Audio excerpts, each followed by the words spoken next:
और आपने बारंबार मुझे बताया कि मैं अयोध्या से लौट कर आया। तो मैं आपको एक बात बता देना चाहता हूं कि प्रभु की कृपा भयो सब काजू, जन्म हमार सुफल व आजू। तो प्रभु की कृपा से यह कार्य सिद्ध हुआ कि मेरा जन्म सफल हो गया, कि हिंदुस्तान के गिने चुने लोगों को वहां पर आमंत्रित किया गया।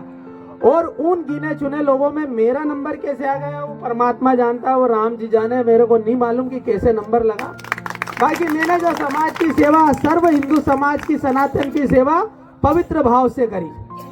सनातन से टूटने वाले वर्ग को सनातन से जोड़ने का एक छोटा सा प्रयास करा, जिसको आप सबने आशीर्वाद प्रदान किया और उसे सफल किया। क्योंकि तोड़ने वाले तो बहुत हैं, विवाद पैदा करने वाले बहुत हैं, दरार पैदा करने वाले बहुत हैं, वैमनस्यता पैदा करने वाले बहुत हैं, घृणा पैदा करने वाले बहुत हैं, ईर्ष्या पैदा करने वाले बहुत हैं, किंतु मोहब्बत करने वालों की कमी है, प्यार और स्नेह फैलाने वालों की कमी है। कभी भी असमानता हमारे देश को ऊंचाइयों पर नहीं ले जा सकती। बराबरी, समरसता, समानता, सनातन में हमारे विचार, अध्यात्म में हमारे विचार, धर्म की एकजुटता, धर्म की पराकाष्ठा ही हमारे देश को अग्रणी भूमिका में ला सकती है। हमारा देश जो आदिकाल से, एक बात ध्यान रखना, आप पढ़ने जाते होंगे बहुत सारे धर्मों की व्याख्या आएगी, उसमें ये फलाना धर्म था, ये फलाना धर्म था, ये दिमाग का धर्म था। धर्म पूरे विश्व में है कि ये केवल सत्य सनातन धर्म, बाकी सब उपासना की विधि है, बाकी सब पूजा की पद्धति है। धर्म केवल सनातन है और उसमें से निकले हुए जो पंथ है वे अलग अलग अपने अपने डेरे बनाए हुए हैं। जैसे एक पिता के बच्चे 4 और बड़े हो जाए तो उनको पिता बोलता था 1 बीघा थारी रे, 2 बीघा थारी, और तू यह कर ले जाओ कर ले जाए। वैसे ही सनातन धर्म में उपजे जो संत महात्मा ऋषि हुए, जिन्होंने उस परमात्मा का साक्षात्कार किया, उन्होंने अपने अपने पंथ अलग तरीके से बना लिए, बाकी धर्म एक ही है, सनातन। और वो सनातन धर्म में जब वो परमात्मा हमारे यहाँ पर जन्म लिया, एक बात ध्यान रखना मित्रों, मानस की एक बहुत सुंदर चौपाई है कि बड़े भाग मानुष तन पावा, सुर दुर्लभ मुनि ग्रंथन गावा। कि बड़े भाग्य से मनुष्य का शरीर मिल गया, इसके लिए भगवान को कोटि कोटि प्रणाम करो। ये तो कुत्ते बिल्ली सुअर भी बना सकता था, वो आपके हाथ में कुछ नहीं है, वो कर देता और आप इधर उधर चरते रहते। तो बड़े भाग्य तो ये हो गए जिसके लिए देवता भी तरसते। दूसरी बात, मनुष्य का जीवन मिलने के बाद हिंदुस्तान में आपका जीवन दे दिया। ये वो देव भूमि है, पवित्र भूमि है, सनातनी भूमि है, जहाँ पर आपको जीवन मिल गया। अगर सीरिया अफगानिस्तान में मिल जाता तो मालूम है वहाँ की स्थिति क्या है, नाइजीरिया की क्या स्थिति है। तो ऐसे भूखे सूखे देश भी है जहाँ पर भेज सकता था। बाकी और बहुत सौभाग्य है कि हमारा जो है जन्म हमारे हिंदुस्तान में हो गया, और उससे बड़ा और सौभाग्य है कि आपका सबका जन्म सनातन में हो गया। कि उस सनातन में हुआ जिसने कहा कि सर्वे भवन्तु सुखिना, सर्वे सन्तु निरामया, सर्वे भद्राणि पश्यन्तु, मां कश्चित् दुख भाग भवेत्। ये किसी ने नहीं कहा। हिंदुस्तान में केवल सनातन धर्म ने ही इस बात की व्याख्या करी कि सभी सुखी हो, सभी निरोग हो, सबका कल्याण हो, कोई दुखी ना हो। कभी भी हमारे शास्त्र ने यह नहीं कहा कि केवल ये व्यक्ति सुखी हो, सबके कल्याण की कामना करी। वसुदेव कुटुंबकम, वसुदेव कुटुंबकम अर्थात अखिल विश्व, अखिल संसार, ये संपूर्ण मेरा परिवार है। और इसमें रहने वाले जलचर, थलचर और नभचर, अर्थात जल में रहने वाले मछलियां, केकड़े और कछुए, ये भी हमारा परिवार है। थल पे रहने वाले पशु जो गाय, भैंस और कुत्ता बिल्ली है, ये भी हमारा परिवार है। और जो गगन में घूम रहे हैं, चील, कौवे, चिड़िया, बाज, ये भी हमारा परिवार है। यह देखकर गोसाई तुलसीदास जी ने कहा कि सिया राम मैं सब जग जानी, कराहूं प्रणाम जोरी जुग पानी। बोला कि नहीं? तो भगवान सिया राम के दर्शन उन्होंने सब में करे। फिर गोसाई जी ने लिखा कि हरि व्यापक सर्वत्र समाना, प्रेम से प्रकट होए में जाना। वो ईश्वर, वो परमात्मा प्यार का भूखा, आपके नारियल का, आपके लड्डू का, आपकी रिश्वत का, नोट पानी का भूखा नहीं है। ये भी बता दिया उन्होंने। क्या आप मोहब्बत दोगे, आप भाव से पूजोगे, आप भाव से पूजोगे तो वो परमात्मा का कृपा, उसकी आशीर्वाद आपको सदैव प्राप्त होगा। कि ईश्वर अंश जीव अविनाशी, सजल अमल सुख संपत्ति राशि। वो परमात्मा आप सब में भी उतना ही विराजमान है जितना उस पक्षी में, उस पेड़ में, मुझ में, तुझ में, तो वो सर्वत्र है।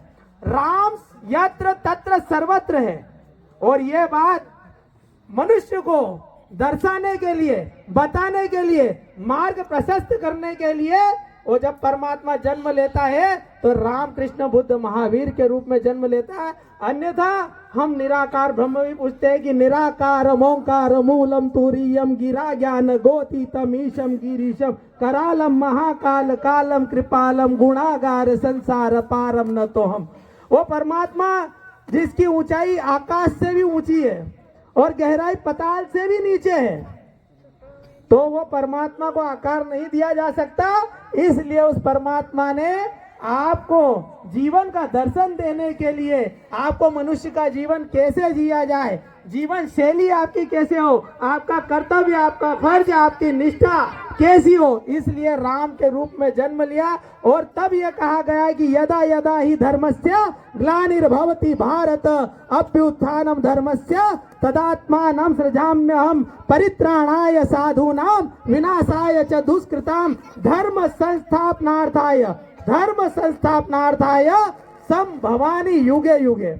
अर्थात ये कि जब मनुष्यता पर आक्रमण हो, इंसानियत पर आक्रमण हो, दुर्जन ताकतवर लोग जब सज्जन लोगों को परेशान करे, तो वो परमात्मा किसी न किसी रूप में जन्म लेता है इंसानियत को बचाने के लिए, मनुष्यता को बचाने के लिए। उस समय भगवान कृष्ण ने जन्म लिया, उस समय भगवान राम ने जन्म लिया राक्षसों का नाश करने के लिए। और जीवन कैसे जिया जाए, मर्यादा कैसे हो, मर्यादा पुरुषों में उत्तम स्वभाव कैसे हो तो पुरुषोत्तम बने, और मर्यादित उन्होंने मर्यादा का जो विश्लेषण, जो विवरण है भगवान राम का, हमारे पास शब्द कम है किंतु व्याख्या बहुत बड़ी है भगवान राम की।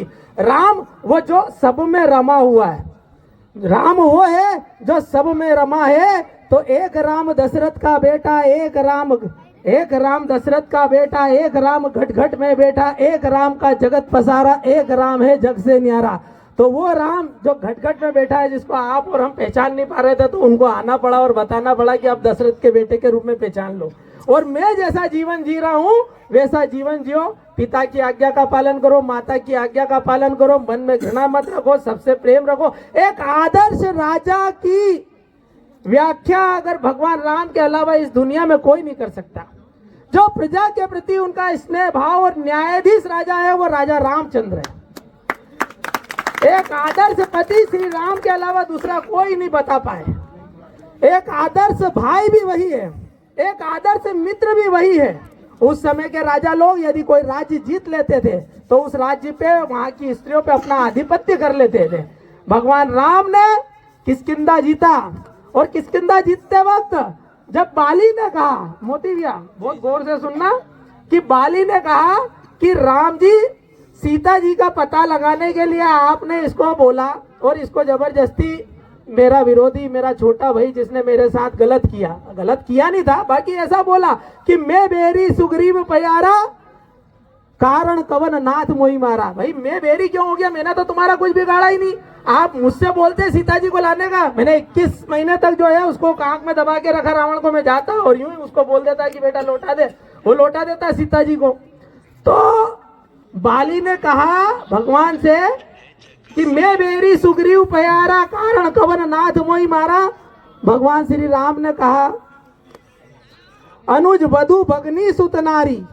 भगवान श्री राम के ये वाक्य हैं, या आप पे, हम पे, सभी पे लागू होते हैं कि अनुज वधु भगनी सुत नारी सुन सठ कन्या सम ए चारी इनहि बिलो कई कुदृष्टि जोई ताई बधे कछु पाप न होई। पुराना यह विधान है। और आखिरी में, अंतिम में एक बात और इस गणतंत्र पर्व पर मैं आपको बता देना चाहता हूं कि लंका विजय के पश्चात में लंका इतनी सुंदर थी, स्वर्ण नगरी जिसको कहते थे। तो भगवान राम के छोटे भाई अनुज लक्ष्मण जी लंका को देखकर प्रभावित हो गए। लंका को देखकर प्रभावित हुए तो उन्होंने राम जी से कहा कि अपन अयोध्या चल के क्या करेंगे भैया, यहीं पर रह लेते हैं, अयोध्या वालों को यहीं बुला लेते। कितनी स्वर्णमय लंका है, कितनी सुंदर है, स्वर्ण अटारियां है। बहुत सुंदर स्थान है और अपन ने जीत ही ली है। अब विभीषण भी अपने से बाहर नहीं, अपने ही आदमी है। तो भगवान ने बोला, भगवान श्री राम जी लक्ष्मण जी से कहते हैं कि यद्यपि स्वर्णमयी लंका, यद्यपि स्वर्णमयी लंका न मैं लक्ष्मण रोचते, न मैं लक्ष्मण रोचते, जननी जन्म भूमिश्च स्वर्गादपि गर्यसि। हे लक्ष्मण, यद्यपि ये लंका स्वर्ण से बनी हुई है, फिर भी मेरे मन को नहीं लुभाती है। मेरे लिए तो जननी जन्म भूमिश्च स्वर्गादपि गर्यसि, अर्थात मेरे लिए तो जो जननी है, जिसने मुझे जन्म दिया है और जिस भूमि पर मेरा जन्म हुआ है, उससे बड़ा स्वर्ग कहीं पर भी नहीं है, कहीं पर भी नहीं है, कहीं पर भी नहीं है। और इस बात को बोलते हुए मैं अपनी वाणी को विराम देता हूँ। आप सभी ने मुझे धैर्य पूर्वक सुना, जो आशीर्वाद दिया, जो सम्मान दिया, मैं उसके लिए कृतज्ञ हूँ। आप सभी का आभारी हूँ। आप सबको पुनः प्रणाम करता हूँ, नमन करता हूँ। आयोजन समिति को धन्यवाद प्रेषित करता हूँ। बोलिए सियावर रामचंद्र भगवान की, पवन पुत्र हनुमान जी महाराज की, उमापति महादेव की। धन्यवाद।